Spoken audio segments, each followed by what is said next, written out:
Well, going to the last expert, last but not least expert, which is Vladimir Mitev, a journalist from Bulgaria, from Cross-Border Talks, a dear friend of ours. Please, Vladimir, you have the floor. Thank you, and thank to the organizers for this invitation. My speech will deal with some issues which were already touched by others, especially in the first panel, the polarization issue, and as well as the public sphere, European public sphere. In my view, Bulgaria is suffering a strong polarization right now, of course, Bulgarian society has been marked by in-group form of social life. In Western Europe, this type of society usually is called tribal. The issue of tribes is raised.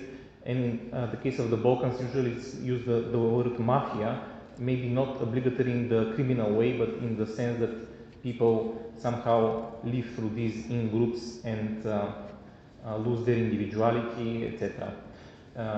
However, in these specific conditions of our world, we have a situation in which the American president divides the world into democracies and authoritarian regimes, and we have a situation in which Russian president attacks Ukraine, and inside the European Union, this contradiction between pro-European Commission and sovereignist forces has been also strong recently.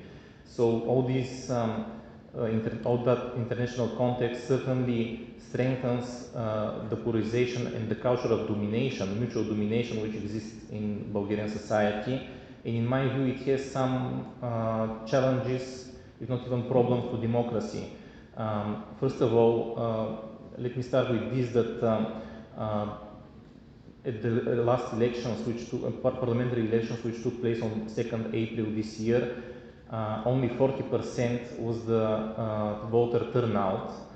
And that means that the government which was eventually formed has the support of maybe 20% of all the voters or even less, because in fact the voters of these two parties or groups of parties supported, originally they voted out of desire to vote against the other partner in the coalition which was formed. So that is maybe one first dimension, that in the conditions of polarization, many people become apathetic and disengage from politics. They leave it to some very engaged and influential propagandists or fighters in social networks. And that is potential danger, because at certain moment, maybe if international conditions change, what the pro-European or pro-democratic option stands for could be attacked from some mobilization out of these disenchanted people. Secondly, we are in a situation in which our region undergoes modernization, and there has been this so-called PNRR in Romanian, a National Plan for Recovery and Resilience, which aims at certain reforms.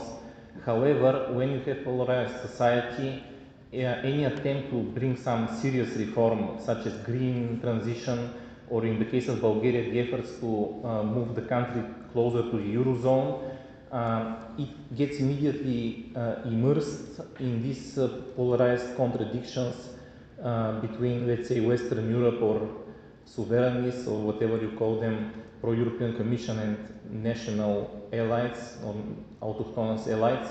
So in that situation, the energy for change and the ability of the government to promote change in society is limited, because you don't work with the whole society, and maybe you work with only a part of it. And if too much effort is put into certain reform and resistance is strong, there is a risk of breaking the society.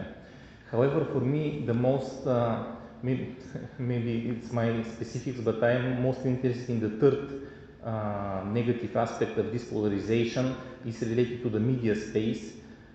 In the case of Bulgaria, it's very obvious that our media are unable to form an independent and so-called fourth state form of existence. They're also taken over by this polarization. We have some media who are maybe more professional, but also tend to be funded by foundations such as America for Bulgaria, or some oligarchs who are considered on the good side. And we have some other media who are maybe somehow appealing more to populist tendencies or autochthonous tendencies in national capital, etc. And as a result of that, we journalists don't quite have a strong solidarity between one another, and we tend to label one another and to reduce ourselves to either grant holders, which means that people are taking their money or salaries from Western foundations, or so-called rubourgeois, or people who are promoting, let's say, Eastern interests. And I think that is, of course, a negative aspect, as journalism and media are supposed to be an independent space which could be critical of any party. And once again, if we look at the idea of reform and change, there is a need for more media, or more journalists, or more voices to be able to speak to all the parties of societies, and not only to one selected group, which is their echo chamber. In the case of Bulgaria, this is also seen in the case of professional organizations of journalists, with one of them, the Association of European Journalists, being apparently very well linked to Western media organizations, and the other being opened and more appealing to the old generation, more open to countries such as China, Vietnam, and Russia. So I see here some potential for the 3Cs initiative and for regional cooperation initiatives to bring change in such a situation of great polarization. And I believe it could happen through more projects and more support for so-called cross-border media. I was presented as one of the voices and editors of Cross-Border Talks, which is a media published by a Polish foundation called Napshot Foundation, but it is in fact a Polish-Czech, Bulgarian, Romanian cooperation between journalists. And I am also involved with a second media, which is Bulgarian Romanian in its essence. It publishes all its materials in Romanian and Bulgarian in English. It's called The Bridge of Friendship. So in both cases, these media allow me as an author and a journalist to somehow stand a little bit outside of our strong polarization, and to learn and open to the region and learn from it.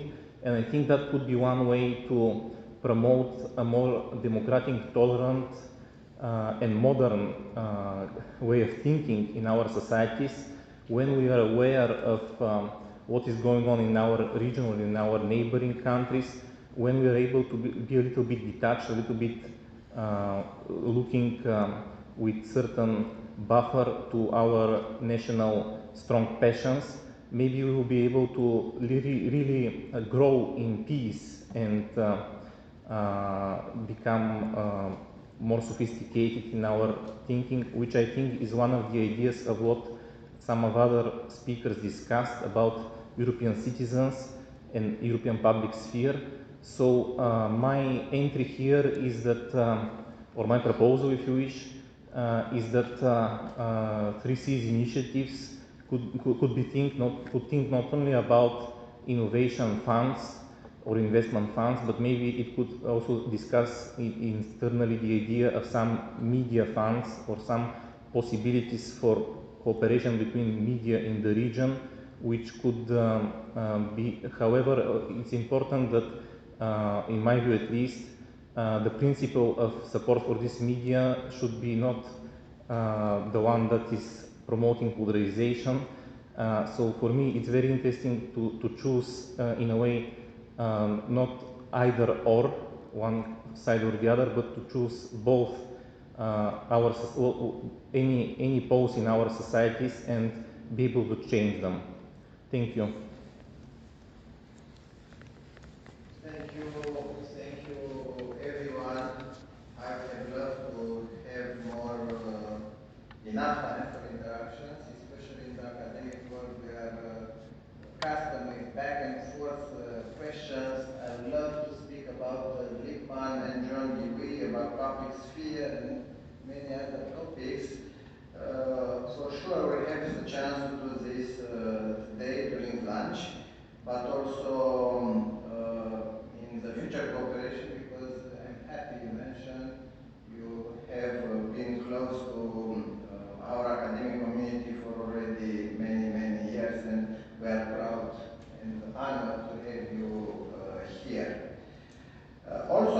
pick a word, pessimistic. You know what an American diplomat at one moment told me, saying you, the academics, generally you do a big mistake.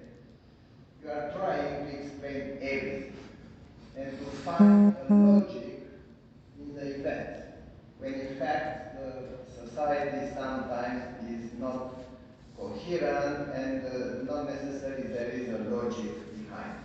Maybe this diplomat, good friend of mine, is right, maybe he's not. And for this reason, we try today to combine different perspectives and to have politicians, to have diplomats, to have academics, researchers, journalists,